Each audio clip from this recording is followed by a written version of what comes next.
Israel इस समय कई मोर्चों पर एक साथ लड़ाई लड़ रहा है। हमास, हिजबुल्लाह, हुती विद्रोहियों के साथ साथ अब ईरान से भी इजराइल का तनाव काफी बढ़ा हुआ है। बता दें कि पिछले साल 7 अक्टूबर पर हमास ने इजराइल पर खतरनाक हमला किया था। इस हमले में करीब 1200 लोगों की मौत हो गई थी और बड़ी संख्या में लोगों को हमास ने बंदी बना लिया था। कल 7 अक्टूबर है और इजराइल पर एक बार फिर वैसे ही हमले का खतरा मंडरा रहा है। मीडिया रिपोर्ट्स के मुताबिक अमेरिकी एजेंसी FBI ने इसे लेकर अलर्ट जारी किया है। FBI के अलर्ट के मुताबिक ईरान के प्रॉक्सी संगठन इजराइल पर बड़े हमले की तैयारी में लगे हुए हैं और इसी वजह से यमन, सीरिया और इराक से बड़ी संख्या में लड़ाके लेबनान पहुंच रहे हैं। इस बीच ऐसी भी जानकारी सामने आई है कि जुमे की तकरीर के बाद ईरान के supreme leader Ayatollah Ali Khamenei ने ईरानी प्रॉक्सी के कमांडर के साथ बैठक भी की थी। इस बैठक के दौरान इजराइल में एक बार फिर 7 अक्टूबर की तरह हमले को लेकर ब्लूप्रिंट तैयार किया गया है। गौरतलब है कि बीते शुक्रवार को तेहरान में जुमे की तकरीर के दौरान खामनेई ने पिछले साल इजराइल पर हुए 7 अक्टूबर के हमले का भी जिक्र किया था। ये जो हमला किया है इजराइल ने हमास पे और जो कर रहा है इजराइल, इस इलाके में इजराइल नहीं टिकेगा। उसने कुछ फोरकास्ट दिया है कि ये इजराइल जो हालत में अपना आक्रमण कर रहा है सब जगह पे, और ईरान सपोर्ट करता है हिजबुल्लाह को, हूतीस को, हमास को, तो वहाँ कि इजराइल अब नहीं ज़्यादा दिन के लिए लगेगा। सरमन में सुप्रीम लीडर अयातुल्लाह खुमैनी ने ओपनली खुला बोल दिया इजराइल को कि जो 7 तारीख को हमास ने वो फ्लड अटैक किया था और इजराइल के ऊपर, ये बिल्कुल लीगल था, कानूनी था।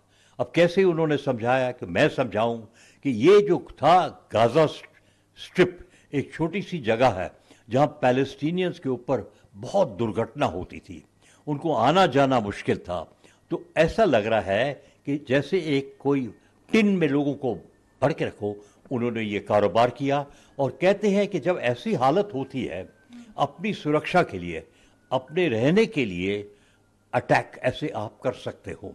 तो वो अयातुल्लाह खुमैनी बोल रहा है कि जो उन्होंने किया 7 अक्टूबर में उनके मन में, और दुनिया को बताते हैं क्योंकि वो लीडर है, सुप्रीम लीडर है ईरान के, कि जो उन्होंने किया है लीगल है, कानूनी है, और इस पे बहुत चर्चा होगी पूरी दुनिया में।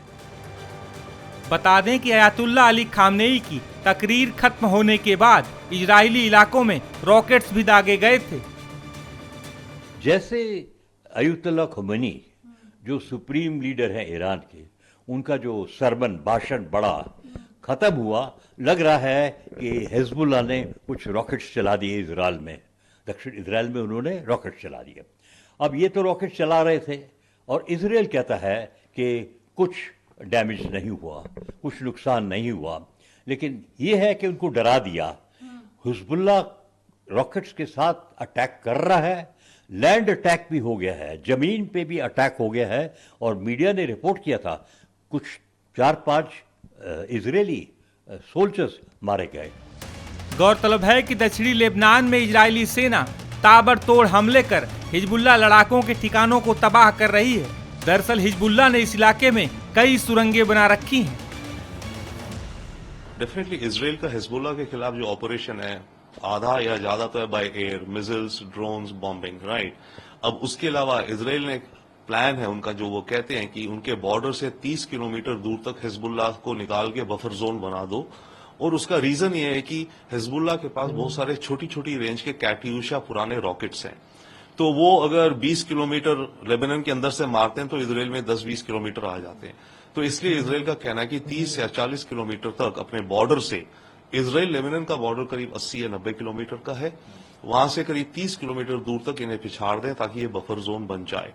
अब वहां पर अभी जो ग्राउंड ऑपरेशन हो रही है वो हो सकता है इतनी आसानी से ना जाए जितनी इजराइल एक्सपेक्ट कर रहा है, क्योंकि याद रखिए हमस के पास जो टनल्स थी या हैं गाजा में, वो उनको बनाना हिजबुल्लाह ने सिखाया। हिजबुल्लाह टनल्स का एक्सपर्ट था बिफोर हमस, और हिजबुल्लाह ने जो टनल्स बनाई हैं अपनी साउथ लेबनान में, वो उन्होंने बनाई नॉर्थ कोरियन इंजीनियर्स के साथ और इरानियन इंजीनियर्स के साथ मिलकर उन्होंने मदद करी। तो हिजबुल्लाह की कितनी टनल्स हैं इस इलाके में वी डू नॉट नो, और कुछ टनल्स हिजबुल्लाह की ऐसी भी हैं जो कि इजराइल बॉर्डर से नीचे से होते हुए आकर के इजराइल के किसी गांव में खुलती हैं। इजराइल ने 2018 या 19 में 3 ऐसी टनल्स डिटेक्ट करी थी जो उन्होंने ब्लास्ट करी थी, राइट।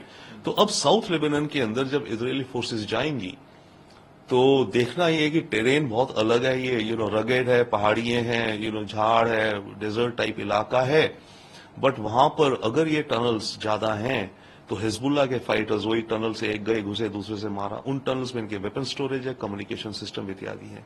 यहां तक है कि हिजबुल्लाह ने टनल्स बनाई हुई हैं जो कि उनको साउथ लेबनान से बेरूत तक अपने हेडक्वार्टर तक जाती हैं, और साउथ लेबनान टू बेरूत करीब 70-80 किलोमीटर है। तो इतनी लंबी टनल्स हो रहे हैं, बट वो पता तब चलेगा जब ग्राउंड ऑपरेशन होगी, क्या उसका आउटकम होता है।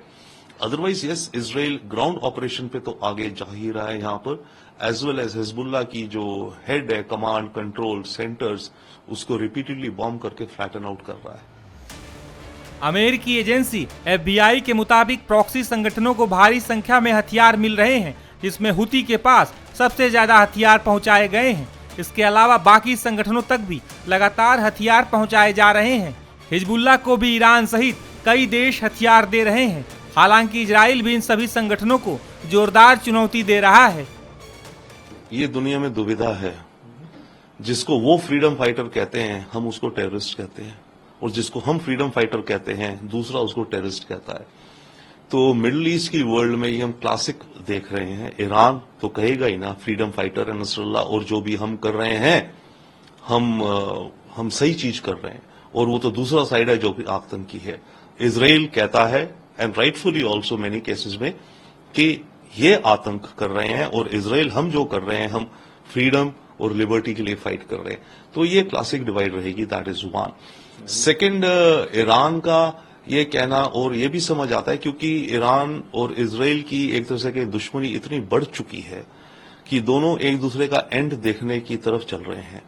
इजराइल ने ठाना हुआ है ये गाजा अटैक होता या ना भी होता हमस का 7 अक्टूबर का, इजराइल ने उससे पहले से ही काफी से डिसाइड कर रखा है पब्लिक स्टेटमेंट्स में भी कि वो ईरान को कभी एक न्यूक्लियर वेपन स्टेट नहीं बनने देगा।